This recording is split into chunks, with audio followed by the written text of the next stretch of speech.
On ne peut malheureusement pas voir cette série en France et ça, c'est honteux.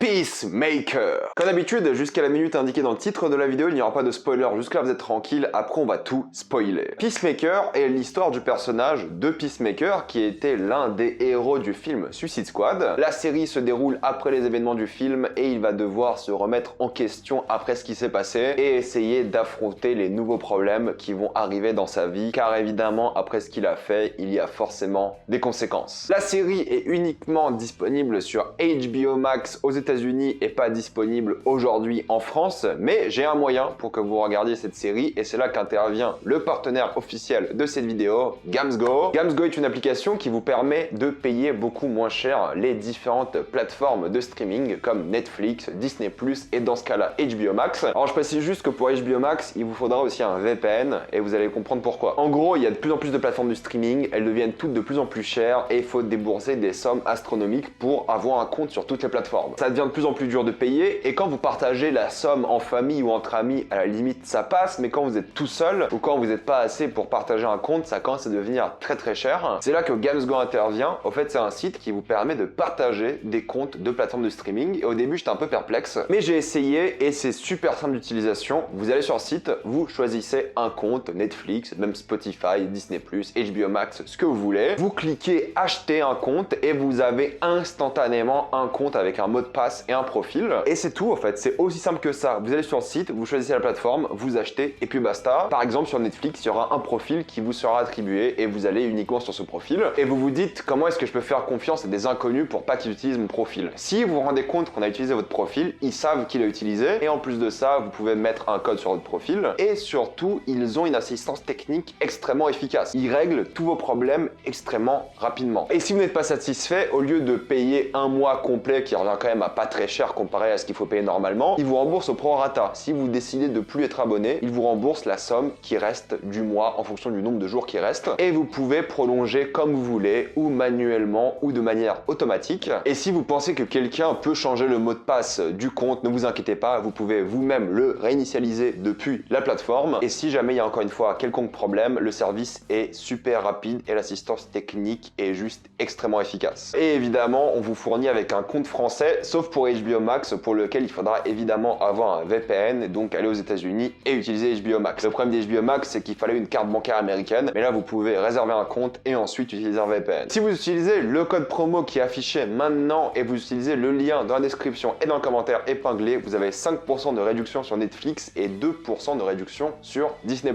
Foncez, c'est vraiment une bonne offre et ça marche parfaitement. Peacemaker est donc la suite au film Suicide Squad, mais uniquement concentré sur un seul personnage, le personnage de Peacemaker. Je pense qu'il faut avoir vu Suicide Squad pour regarder la série parce que c'est évidemment la suite, du coup il y a les conséquences du film aussi dans la série et le film est vraiment cool. Je trouve que c'est l'un des meilleurs films DC, il est vraiment bien et ça va rendre votre expérience plus intéressante. Par exemple, il y a un truc qui revient souvent par rapport à Rick Flag, je vous dirai pas ce que c'est, mais ça a un vrai impact sur la série alors que dans le film on aurait dit une blague, mais en fait cette blague prend un sens dramatique dans la série et c'est trop bien. C'est réalisé par James Gunn, la série comme le film. En effet, alors il réalise pas tous les épisodes, il réalise 3 épisodes, les 2 premiers et le dernier, et le problème de la série un petit peu, c'est qu'on voit clairement quand c'est James Gunn qui réalise ou pas. Tous les épisodes sont assez bien réalisés, mais il y a une grosse différence quand c'est James Gunn. Il a aussi écrit les épisodes qu'il réalise, et pareil, tu ressens que c'est pas la même écriture, mais c'est globalement assez bien écrit de manière générale. Enfin, c'est même très bien écrit d'après moi. C'est bien écrit, c'est bien réalisé, le dernier épisode a un super plan séquence qui est juste trop bien, et je me dis que peut-être James Gunn est la personne parfaite pour reprendre un peu le flambeau du DC Universe qui est un peu à la traîne, et j'espère vraiment qu'il aura une place plus importante. On sait qu'il revient pour la saison 2 car ça a été renouvelé pour une saison 2 et il va réaliser et écrire tous les épisodes. Donc je pense que ça va être une masterclass car la série est un véritable succès aux États-Unis. Tout le monde la kiffe, c'est l'une des séries les mieux notées, c'est le contenu le mieux noté du DC Universe Extended ou peu importe le nom qu'ils ont aujourd'hui et honnêtement c'est mérité. Déjà c'est une série d'action donc c'est vraiment bien fait de ce point de vue là, il y a des chorégraphies plutôt cool, c'est bien filmé, c'est une série assez bonne du point de vue de l'action. Mais c'est surtout une série complètement fun, complètement déjanté, vous allez vraiment rigoler, mais en même temps il y aura un vrai poids dramatique, il y aura des scènes émouvantes. Tu vois que c'est pas le budget le plus colossal, les effets spéciaux sont pas toujours excellents, mais globalement c'est une série qui est plutôt bien foutue. Il y a de la mise en scène pour le coup, il y a une photographie qui est agréable à regarder pour une série, il y a des costumes et tout, franchement c'est plutôt bien, tu vois qu'ils ont mis quand même pas mal d'argent. Je pense qu'ils vont augmenter le budget pour la saison d'après, mais pour l'instant c'est vraiment pas une série cheap. Au début j'avais peur parce que je me suis dit mais qu'est-ce que j'en ai à faire d'une série sur Peacemaker? Vraiment on en a rien à faire, et je suis là aujourd'hui pour vous dire que c'est l'un des meilleurs contenus que j'ai vu à propos d'un super-héros. Il y a un côté fun, déjanté, c'est drôle, il y a de l'action, il y a aussi un côté sexuel quand même qui est assez marrant, il y a une ambiance rock'n'roll, et en plus c'est pas juste le fait d'avoir de la musique rock tout le temps, mais elle est importante pour l'histoire, car en fait la musique rock participe au développement des personnages. Le générique est l'un des meilleurs génériques que j'ai vu de l'histoire des séries. Au début je me suis dit mais c'est quoi ce générique trop bizarre, et à l'épisode 3 j'étais en train de le chanter, le danser, j'étais à fond. Il y a beaucoup de mystères parce que je me suis dit au fait on va s'ennuyer avec ce personnage de Peacemaker, qu'est-ce qu'ils peuvent raconter? Pas du tout, beaucoup de mystères, j'étais vraiment à fond dedans durant toute la série, elle est super bien rythmée, il y a cliffhanger après cliffhanger, il y a 8 épisodes mais ça passe super vite. C'est le genre de série j'attendais semaine par semaine pour regarder car je pouvais pas attendre, j'avais vraiment trop envie de voir la suite, c'est 45 minutes à chaque fois, c'est extrêmement bien rythmé, ça avance tout le temps, il y a souvent des révélations, il y a un vrai mystère, t'as envie d'aller au bout de ce mystère et c'est génial. Les dialogues sont super bien écrits, je me suis vraiment tapé des grosses barres durant toute la série, il y a des moments vraiment drôles, c'est vraiment bien foutu, les relations entre personnages sont excellentes, il y a du vrai développement de personnages, t'es attaché aux personnages, t'as envie de les voir interagir, ils ont des problèmes, ils redeviennent amis, ils gâchent des amitiés, plein de choses comme ça. Il y a aussi quelques romances un petit peu, mais bref, c'est juste trop bien géré de ce point de vue-là, c'est bien écrit. C'est une série avec beaucoup de gros mots, beaucoup de violence, pas mal de gore, mais du gore fun, pas du gore vraiment flippant. T'adores la cohésion de l'équipe, car Peacemaker ne va pas travailler tout seul et il y a plein d'autres personnages qui vont intervenir. Et t'aimes beaucoup les relations de tous les personnages, elles ont pas du tout l'air artificielles, ça fait organique, t'adores les suivre et t'aimes vraiment tous les personnages. Même les méchants, t'arrives à les apprécier, t'arrives à les comprendre. C'est trop bien écrit. Ils sont tous bien développés, l'histoire est vraiment bien rythmée et je trouve vraiment bien pour le coup. Elle est assez complexe pour ce que c'est et c'est vraiment bienvenu pour ce genre de série. Le climax est génial et il faut un petit peu parler de Peacemaker parce qu'au début tu dis mais ce personnage on en a vraiment rien à faire et au fait pas du tout. John Cena est génial. Il porte, pas tout seul, mais beaucoup de la série. Son acting est super, il est drôle, il est émouvant aussi. Il s'éclate avec les scènes d'action. Vraiment, pour moi, il est absolument génial. Il a ce côté grand enfant qui a pas vraiment grandi et ils en parlent énormément de sa maturité. Il a ce côté vieux réac, boomer, un peu sexiste, raciste, qui dit des choses qui sont pas appropriées, qui sont politiquement incorrectes. Et tu dis que ce genre de série va être politiquement correcte, mais au fait,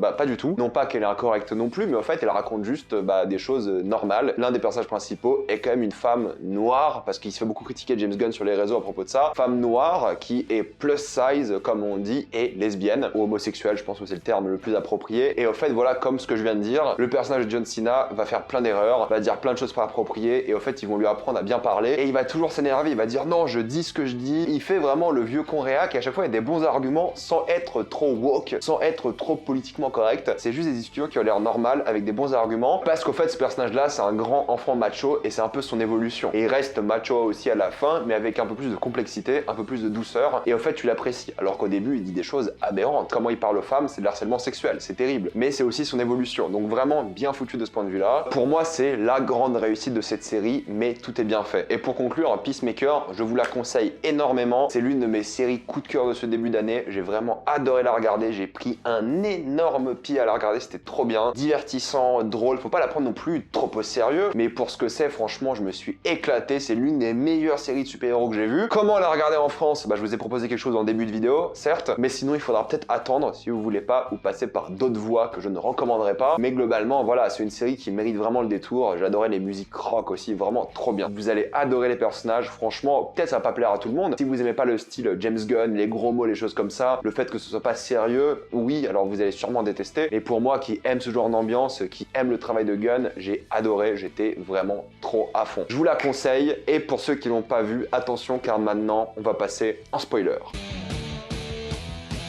Judoman, ou je sais plus comment il s'appelle, il m'a fait taper des barres toute la série, il est peu présent, mais je l'ai adoré. C'est ça qui est fort, c'est que même la mort du détective, par exemple, qui se fait contaminer par un papillon, un butterfly, tu ressens l'émotion. Quand le détective meurt, tu dis, mais en fait, elle faisait juste son taf, et elle meurt par un alien. Et quand l'alien meurt aussi par la suite, t'es aussi ému, parce qu'à la fin, t'as John Cena qui lui verse le dernier pot d'ambre qui existe. Et vu que la vache est morte, forcément, après, cet alien, Goff, je crois il s'appelle, va mourir. Donc il va mourir de faim, cet alien. J'ai trouvé ça émouvant de réussir à nous attacher au personnage qui meurt, et en même temps à l'alien qui est là pour sauver l'humanité. Certes, en tuant l'humanité, mais qui veut un peu sauver l'humanité. C'est plus complexe que ça. Ils ont vécu la crise écologique, et ils sont arrivés sur Terre en disant, on va vous empêcher de faire la même erreur. Du coup, ça crée de la complexité. Évidemment, les méthodes sont pas bonnes, mais ça crée une certaine complexité. T'adores aussi Murn, quand t'apprends qu'il a un alien, tu te sens trahi, mais en fait, c'est un bon alien, et ça montre qu'il y a une vraie complexité. Il n'y a pas que des méchants aliens. Eux aussi sont une race normale, une population qui existe, et évidemment, il y a des bons et des méchants chez eux aussi. J'ai beaucoup aimé la scène émouvante de John, où il parle vraiment de sa barbe. C'est une scène émouvante, et je m'attendais pas à avoir un petit choc émotionnel comme ça quand je l'entendais parler de sa barbe. C'était aberrant, mais en fait, ça représentait beaucoup du personnage, et tous les personnages ont du développement, même Hardcore, au final, Hardcourt,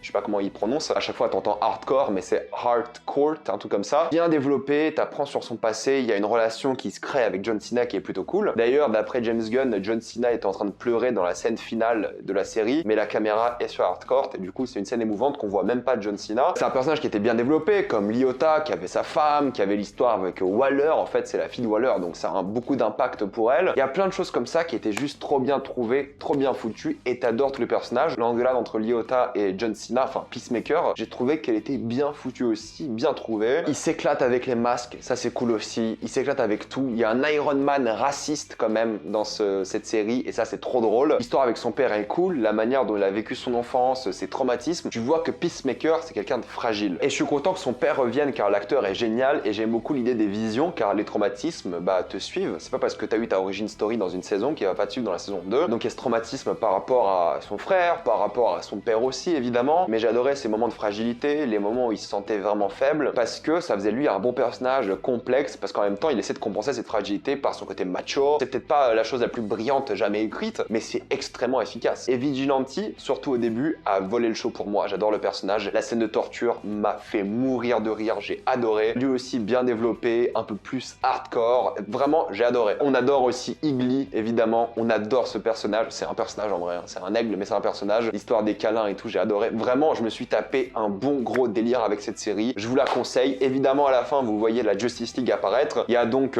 Flash et Aquaman qui sont réellement venus. Gal Gadot et Henry Cavill ne sont pas là. Et ça m'énerve parce que Henry Cavill, il veut trop revenir dans l'univers Warner. Et je suis sûr qu'il aurait adoré revenir en tant que caméo, mais personne le respecte. Pourquoi la Warner veut pas qu'il revienne? Il veut revenir. Laissez-le revenir. Il veut rejouer Superman. Laissez-le revenir jouer Superman. Pourquoi est-ce que vous prenez la tête avec des remplaçants alors qu'il y a Henry Cavill, c'est le Superman parfait? Gal Gadot, en vrai, je m'en branle. Je suis désolé, je m'en fous. Enfin voilà, ce personnage, c'est pas le plus intéressant. Mais Henry Cavill, tu vois qu'il est attaché à ce personnage, tu vois qu'il veut revenir, alors faites-le revenir. Mais c'était cool d'avoir justement cette histoire de la Justice League à la fin, leurs interactions sont plutôt drôles. Bref, j'ai trouvé cette série trop bien, j'ai adoré, rien à dire. Je suis sûr que plein d'entre vous vont détester, c'est pas le style de tout le monde, mais moi, j'ai pris mon pied à fond. Je vais m'arrêter là, mettez-moi dans les commentaires ce que vous avez pensé de cette série, l'avez-vous adoré ou détesté? Comme d'habitude, pensez à vous abonner à la chaîne pour plus de vidéos, mettez un j'aime et partagez cette vidéo, ça aide beaucoup la chaîne. Si vous aimez la chaîne, pensez à me suivre sur tous les réseaux, et moi je vous dis à la prochaine fois. Salut à tous.